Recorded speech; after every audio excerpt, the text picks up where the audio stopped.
Halo sahabat baik. Halo teman-teman, sahabat baik.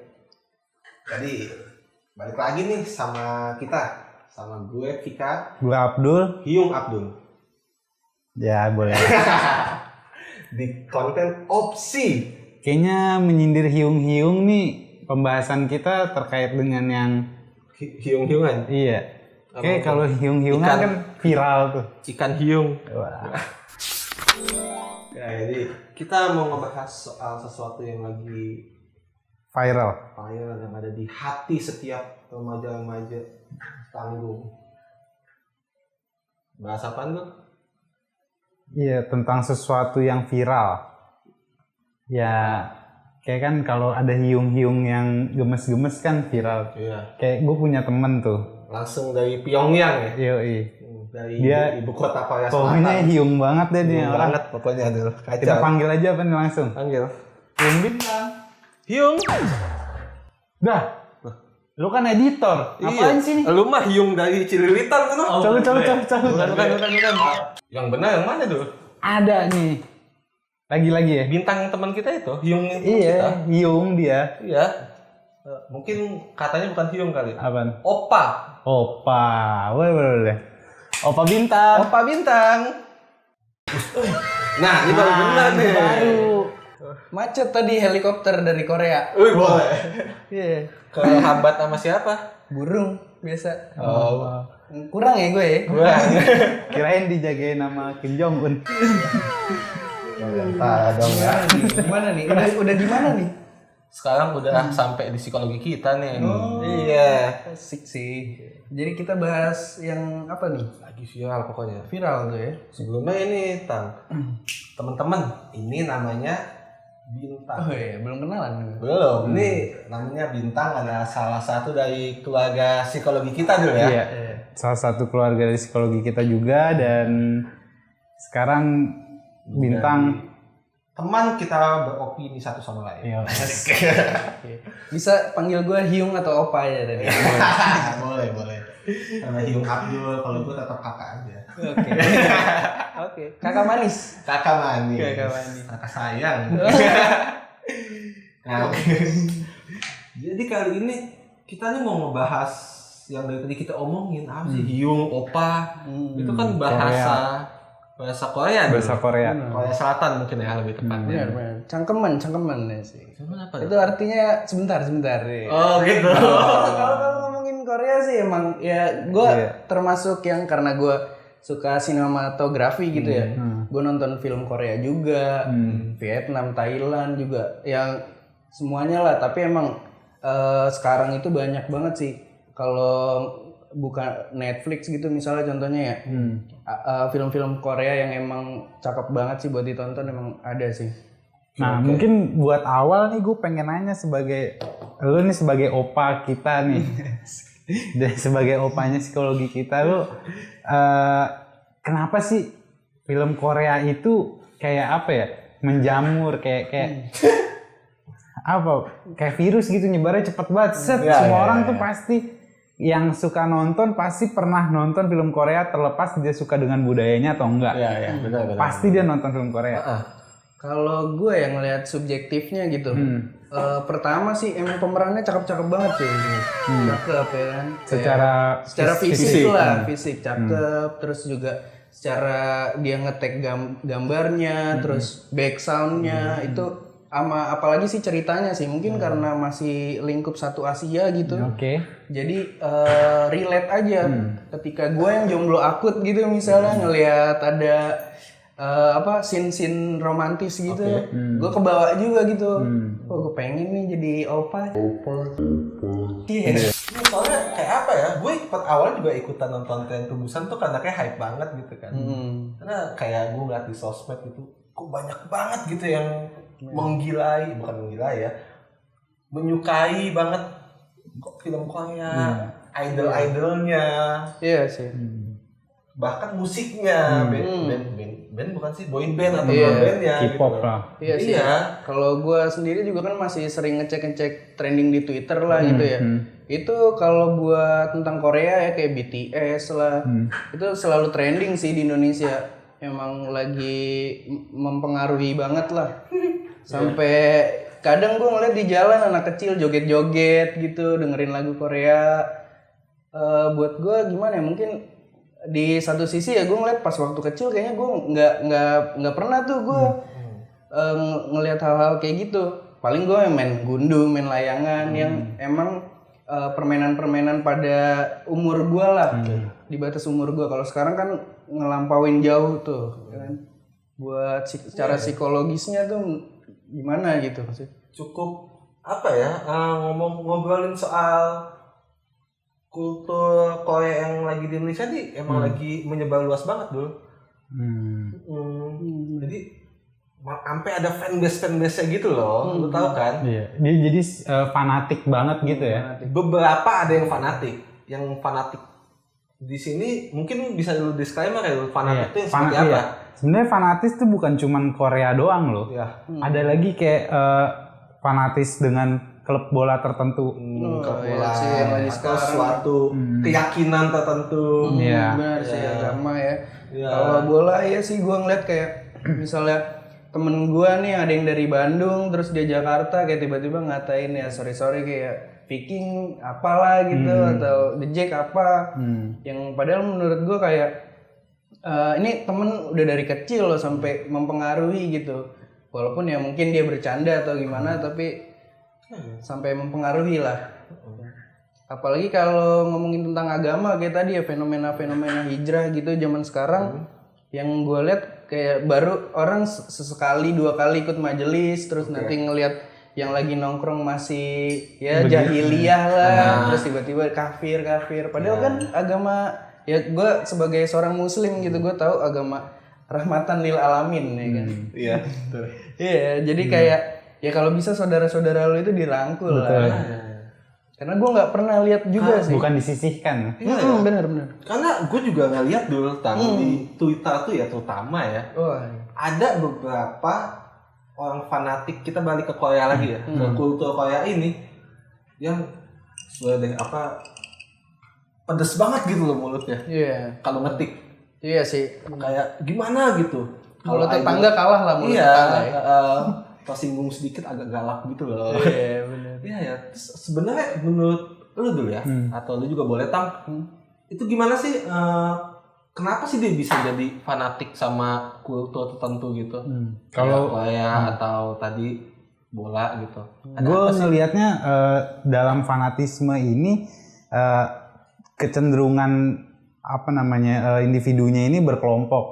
Jadi dia membentuk satu kelompok yang menurut dia kelompok ini yang paling benar, yang di luar dari kelompoknya adalah yang salah gitu. Kayak supporter bola yang gue oren pokoknya, yang selain oren itu bukan gue, dan selain oren itu salah. Terus kayak fanatis dengan, kalau mungkin zaman sekolah ada istilah tawuran pelajar.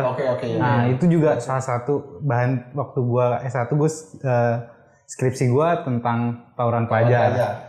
Itu ada unsur fanatismenya dan di luar dari konformitas ya, dari pertemanan. Ada fanatisme yang ketika kelompok gue diusik, disentuh, diremehkan, direndahkan, gue nggak terima. Gue sebagai orang yang membela kelompok gue sebagai orang yang ada di dalam kelompok tersebut, nggak mau kelompok itu jelek gitu. Kalau yang gue lihat ya, kalau yang kayak tawuran pelajar atau yang K-pop kayak gitu, itu kebanyakan di remaja nggak sih?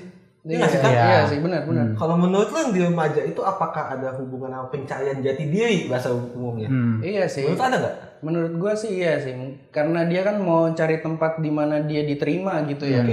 Kadang dia mungkin pertama nongkrong dia nggak ngebahas, misalnya kayak Blackpink lah, Twice kalau di Korea, atau apalah drama-drama Korea yang lagi trending gitu. Tapi satu tongkrongan tuh ngebahas tuh yang tadinya dia nggak nonton jadi nonton, karena ya, kalau menurut gue ya secara awam mungkin biar kayak obrolannya masuk nih, sama nih kayak ada gitu. Ini ya waktu itu yang lu bahas di skripsi apa, konformitas apa ikut-ikutan, bahasa kasar ikut-ikutan di situ ya.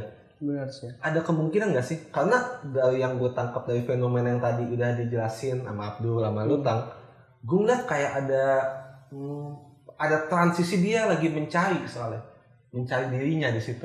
Mencari Makanya identitas diri. Iya, ingin menjadi seperti idolanya. Atau kayak gue mengidolakan dia banget, gue pengen jadi kayak dia, makanya dia tuh adalah bagian dari gue. Ada perasaan itu sehingga muncullah fanatisme ini. Padahal itu bukan dirinya. Benar sih. Nah, ada proses itu bukan dirinya tapi dia pengen jadi kayak gitu Dul. Menurut lu gimana? Bener nggak Tang? Dul? Iya.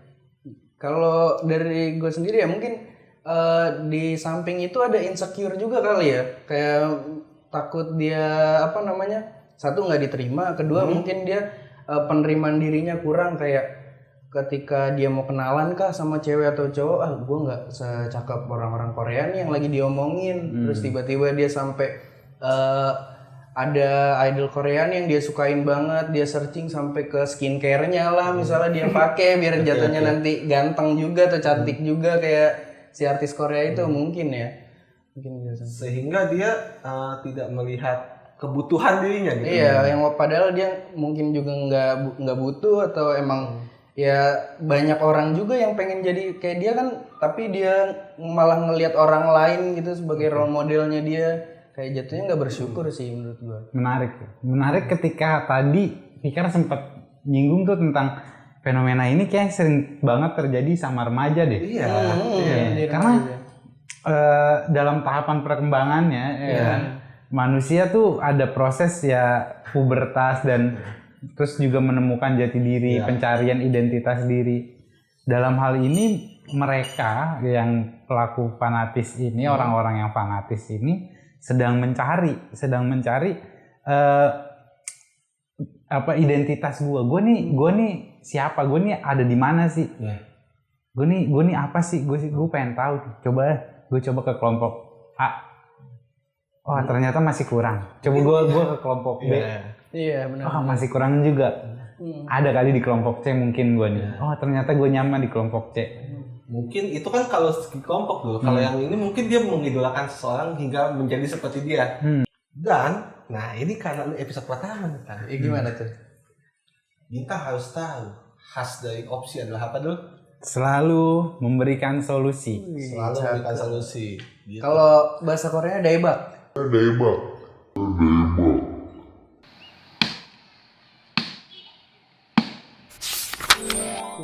Keren. Lebak Hyung. Iya Tang, jadi kami selalu punya solusi. Bener. Berarti gue datang ke tempat yang bener nih. Dari keresahan-keresahan gue ini ada solusi di psikologi kita nih. Berarti. Bener banget. Ada. Pastinya ada. Pastinya. Gimana tuh jadi how to solve ya? How to solve. Bagaimana mengatasi fanatisme atau menghalau fanatisme. Biar nggak fanatis banget. Iya. Kalau menurut gue Tang ya. Kalau menurut gue itu kita mau memikirkan apa yang sebenarnya kita butuhin sih. Setuju sih. Bikin apa yang kita butuhin aja. Terutama misalnya contohnya adalah remaja ya tadi ya. Kasus kita paling banyak dari remaja kali ini. Itu si remaja ini harus menyadari apa yang lagi dibutuhkannya. Kalaupun ia sedang mencari, pastikan itu hal yang baik. Sesuai kapasitas juga sesuai kapasitas dirinya, tidak memaksakan. Dan memastikan itu adalah hal yang baik. Misalnya gini, pada saat remaja, gue butuh nih untuk belajar. Itu baik. Berarti ACC. Ketika remaja, gue butuh nih nongkrong sama teman-teman gue jam 3 pagi waktu gue SMP. Baikkah itu? Enggak. Baik, tidak. Itu kita blacklist. Memahami diri kita pada saat remaja tuh bukan suatu hal yang kelihatan kayak orang tua lagi. Itu justru anak muda banget berpikir untuk diri kita. Iya, anak muda sekarang kan udah berpikiran jauh gitu loh Tang. Jadi mesti visioner untuk masa depannya. Harus. Iya, jadi menurut gue kayak kita ganti keinginan kita yang gak jelas itu, yang mempunyai efek negatif menjadi kebutuhan kita yang positif. Kita geser aja, kita ganti. Mungkin simpelnya yang kayak tadi ya kata-katanya. Kalau menurut lo Dul? Nah, gua mau mencoba fanatisme ini kita ganti, maksudnya bukan diganti, direalitakan. Jadi gue mau pakai pendekatan realita. Ya. Mungkin kayak kita misalkan fanatis dengan satu hal, kita mungkin terlihatnya kayak dia anaknya oranye banget sih, dia anaknya biru banget. Itu apakah dia sadar melakukan itu? Secara dia melakukan terus menerus, dia nyaman gak sih? Maksudnya dia pasti akan melihat suatu hal dari luar gitu. Dia akan melihat keluar, gak dalam satu lingkaran itu aja. Dia akan ngelihat, wah yang di luar ternyata sudah sampai sana. Dia masih dimuter aja di lingkungan oranye atau biru tersebut, atau dia Korea itu. Dia ngeliat, oh di sana ada Eropa ternyata, bukan Korea doang gitu loh. Jadi merealitakan. Ketika dia muter di satu circle itu aja, dia irasional sifatnya. Ya betul. Dia nggak sadar kalau dia ternyata cuma ada di situ aja. Jadi dia sadari kalau dunia ini nggak sebatas oranye dan biru aja. Ada lagi loh, ada warna hijau, ada yang warna-warna lain. Ya setuju sih gue. Kalau gue pribadi sih lebih ke apa ya, kompetisi sama diri gue yang kemarin gitu. Gue ngelihat kemarin gue misalnya ya rebahan aja, Netflix and chill gitu. Gue nggak produktif, gue nggak ngelakuin apa-apa. Hari ini gue harus ngelakuin satu hal lah. Sesimpel gue nulis lah, simpel gue baca buku. Itu lebih ke apa ya? Ya biar gue ngerasa gue berkembang juga lah setiap harinya, biar ngembangin gue gitu, nggak gitu-gitu aja. Karena ya dalam mencari sebuah identitas ya kita mesti mengenal dulu apa itu. Betul. Menurut gue dulu. Benar tadi yang lu bilang untuk melakukan apa yang bisa kita lakukan itu kan juga sebuah bentuk realita ya. Kalau kita ingin melakukan yang nggak bisa kita lakukan, nggak realita katanya. Dan yang lu bilang tadi soal realita dan kognitif itu juga oke dulu sebenarnya. Dan cukup simpel untuk dilakuin loh. Benar. Melihat sesuatu secara keseluruhan, bukan subjektivitas sifatnya. Bukan by konsepnya aja, mungkin bahasa ininya ya. Nah, simpel, ternyata mudah ya. Jadi untuk teman-teman, anak-anak lagi, teman-teman, sahabat-sahabat baik, sahabat-sahabat baik kita. Iya, yang mungkin tidak merasa dirinya fanatik, tapi sudah merasa tidak nyaman sama suatu hal. Lakukan apa yang bisa dilakukan. Tidak usah dipikirkan rasa tidak enaknya itu. Pikirin yang nyaman aja. Asik. Lakukan dengan sadar dan nyaman dan baik. Hadirkan realita di setiap apa yang kamu lakukan. Betul sekali. Benar nggak, Tang? Benar. Gue datang ke tempat yang emang pas banget nih berarti nih. Iya. Semoga dengan adanya bintang kita bisa viral. Jadi viral. Episode baru tuh kayaknya. Iya. Boleh dibahas selanjutnya. Kita akan bahas selanjutnya. Ujung kasarnya tadi viral. Oke. Tapi viralnya jangan sampai sujud freestyle gitu kan? Enggak ya? Fenomena yang menarik. Itu juga masuk juga tuh. Gue kayak ngeliat, buset deh, gue dulu pas sholat Jumat aja nih, gue teriak amin. Abis sholat Jumat gue ditanya bapak-bapak samping gue ya kan. Atau enggak gue diomelin lah ringannya tuh. Tapi kalau sekarang di videoin tuh sama temen-temennya, terus ngikut-ngikut. Gue sebagai opa gitu yang udah punya keponakan nih, gue ngeri juga ntar lagi sholat keponakan gue sujud freestyle gitu. Jadi di video mungkin teman-teman pada tahu kali ya.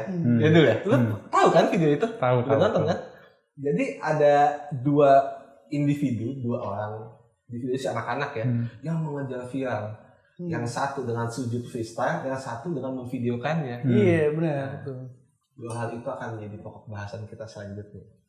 Ya sih, kayak goyang TikTok juga. Goyang gitu, TikTok kan. benar. Ya, nah di sini di-cut nih nanti di-cut buat episode selanjutnya.